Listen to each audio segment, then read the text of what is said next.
Halo brother, salam jumpa. Baik lagi bareng aku di iBrother Channel. Apple Event akan segera dirilis beberapa waktu ke depan atau akan segera launch beberapa waktu ke depan.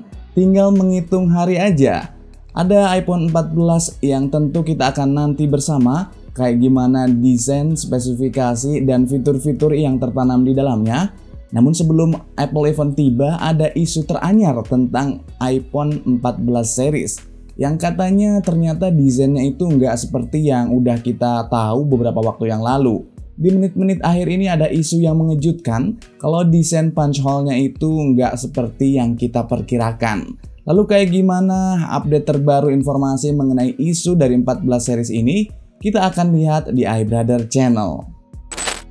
Oke, aku udah merangkum beberapa poin penting, tepatnya 5 poin krusial yang wajib kita tahu sebelum kita nanti menyaksikan Apple Event 2022 di tanggal 7 September nanti yang akan memperkenalkan salah satunya adalah iPhone 14 series.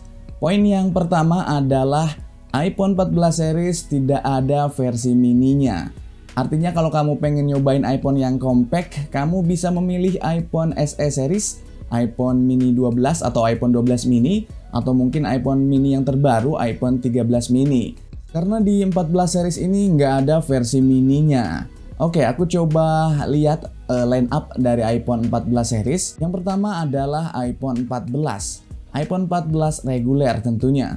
Dengan layar kurang lebih nanti akan berdimensi 6,1 inch. Lalu yang kedua ada iPhone 14 Plus. Ya, ini merupakan nama baru karena isu sebelumnya iPhone yang satu ini akan diberi nama iPhone 14 Max sebagai pengganti dari versi mini. Namun akhirnya Apple memutuskan untuk memberi nama iPhone 14 Plus. Hal ini tentu bukanlah hal yang baru karena di line up sebelumnya kayak di iPhone 6, iPhone 7, dan iPhone 8, Apple juga udah menggunakan kata plus di belakang serinya.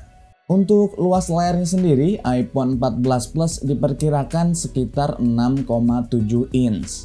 Lalu dua seri berikutnya di iPhone 14 series adalah iPhone 14 Pro dan iPhone 14 Pro Max. Masing-masing untuk iPhone 14 Pro memiliki layar sekitar 6,1 inch dan yang Pro Max-nya sekitar 6,7 inch. Jadi secara keseluruhan kurang lebih tetap akan ada 4 line up utama dari iPhone 14 series. Lanjut kita akan lihat isu varian warna yang akan di launching nanti. Untuk varian iPhone 14 Pro dan 14 Plus ada warna red, ada warna blue, ada warna white, ada warna black, dan ada warna purple. Sementara untuk varian iPhone 14 Pro dan iPhone 14 Pro Max ada graphite, gold, sierra blue, purple, dan kemungkinan ada alpine green. Oke, kita lanjut ke poin yang kedua adalah chipset yang akan diberikan di masing-masing series ternyata berbeda. Untuk iPhone 14 biasa dan iPhone 14 Plus, isunya akan dibekali A15 Bionic seperti halnya di iPhone 13 series. Ada juga yang mengatakan untuk iPhone 14 dan iPhone 14 Plus diisukan akan memakai chipset A15X. Sementara itu aspek lainnya adalah RAM. Untuk all varian di iPhone 14 series akan dibekali RAM 6GB, di mana storage-nya yang terendah adalah 128GB dan nanti yang tertinggi adalah 1TB. Oke, berikutnya di poin yang ketiga adalah layar punch hole pertama di iPhone series. Ya, iPhone 14 series akan memakai dengan desain yang terbaru. Kalau sebelumnya di iPhone 13 series masih memakai poni, tapi di iPhone 14 series kita udah tahu bakal pakai punch hole.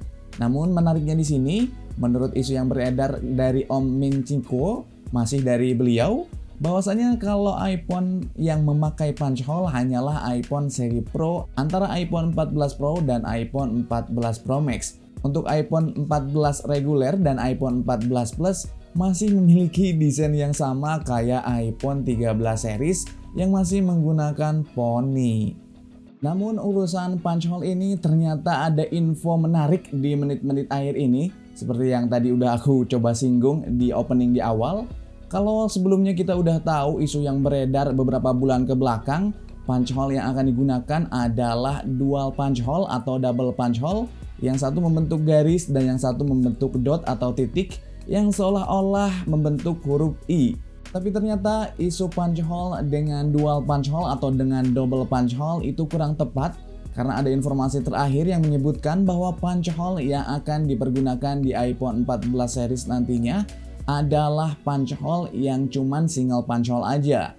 Jadi kayak ngeblok gitu. Antara huruf I dan titiknya itu kayak digabung. Kalau diibaratkan sebagai gambar mungkin kayak gambar ulet. Padahal sebelumnya, Mark Gurman, salah satu leaker yang sangat terkenal dan juga memiliki tingkat akurasi yang sangat baik, sudah percaya diri dan yakin banget kalau iPhone 14 series itu bakal pakai double punch hole atau dual punch hole yang menyerupai huruf I.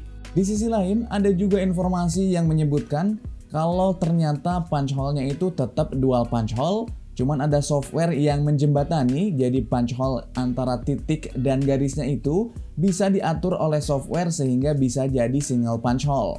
Nah, ini bisa mungkin, bisa juga enggak. Jadi kita tunggu aja nanti finalnya kayak gimana. Tapi kalau boleh kamu punya pendapat, sudut pandang, dan opini mengenai si punch hole ini, boleh kamu ceritain aja di kolom komentar. Menurut kamu lebih baik dual punch hole yang menyerupai huruf I atau kamu lebih suka single punch hole yang ngeblok item gitu? Masih berkaitan dengan layar, refresh rate nanti di layar iPhone 14 series all variant kemungkinan besar adalah 120 Hz. Tapi mungkin juga atau bisa jadi juga yang mendapatkan layar 120 Hz hanya di varian Pro-nya aja. Kalau sampai cuman Pro-nya aja agak kebangetan sih. Oke, kita lanjut di poin berikutnya, poin yang keempat. Menurut Mark Gurman dan menurut Ming Chi Kuo, bahwasanya iPhone 14 Pro dan iPhone 14 Pro Max akan dibekali kamera yang super jumbo, peningkatannya cukup agresif dan cukup gede, yaitu 48 megapiksel. Tapi sayangnya untuk iPhone 14 dan iPhone 14 Plus cuma akan dibekali kamera 12 megapiksel aja kayak halnya di iPhone 13 series. Namun begitu, tentu akan ada peningkatan-peningkatan kualitas maupun performanya. Yang ditingkatkan adalah fokus yang lebih cepat dan lebih baik, juga lensanya nanti akan lebih gede. Dengan kolaborasi chipset terbaru dan lensa yang lebih gede, tentu akan menghasilkan sebuah gambar yang lebih berkualitas lagi dan akan memiliki kekuatan post processing yang jauh lebih baik lagi. Poin terakhir yang cukup mengejutkan juga, namun ternyata isu ini sebelumnya udah ada juga di iPhone 13 series waktu tahun kemarin sebelum rilis. Menurut Ming Chi Kuo akan ada satu fitur menarik, yaitu telepon lewat jalur satelit. Dengan fitur ini, nanti si iPhone 14 series ini bisa kirim pesan darurat dalam situasi tertentu tentunya lewat satelit, sekalipun tidak ada sinyal operator. Jadi bisa ngirim pesan ke kontak yang ada di handphonenya walaupun tanpa sinyal. Apakah fitur ini benar-benar akan terwujud di iPhone 14 series atau belum? Karena di tahun sebelumnya juga ada isu demikian, tapi akhirnya tidak terwujud di iPhone 13 series. We never know. Tapi kalau aku pribadi, nggak terlalu yakin fitur ini bisa ada di iPhone 14 series. Mungkin di iPhone-iPhone yang akan datang masih sangat possible banget. Hal ini agak sulit direalisasikan karena Apple tentu harus melakukan bargaining ulang atau negosiasi ulang model bisnisnya dengan operator-operator terkait. Nah, itu dia 5 poin informasi penting yang perlu kita ketahui sebelum menyambut Apple Event di tanggal 7 September mendatang. Untuk pre-ordernya sendiri, iPhone 14 series akan dimulai di tanggal 9 September. Dan nanti udah bisa dirilis atau udah bisa dijual secara terbuka atau secara retail di Amerika Serikat tentunya di tanggal 16 September. Sementara di tanggal sekitar 12, 13, atau 14 September, iOS 16 akan bisa secara resmi dinikmati semua iPhone yang memang support. Oke, itu aja informasi yang bisa aku sampaikan di video kali ini. Jangan lupa like, subscribe, dan juga share video ini ke siapapun yang kamu tahu, yang kamu kenal, ke keluarga kamu, teman kamu, atau mungkin komunitas kamu. Karena kadang kecil untuk kita, namun berarti besar buat yang lain. Thank you for watching. I'll see you. Bye-bye.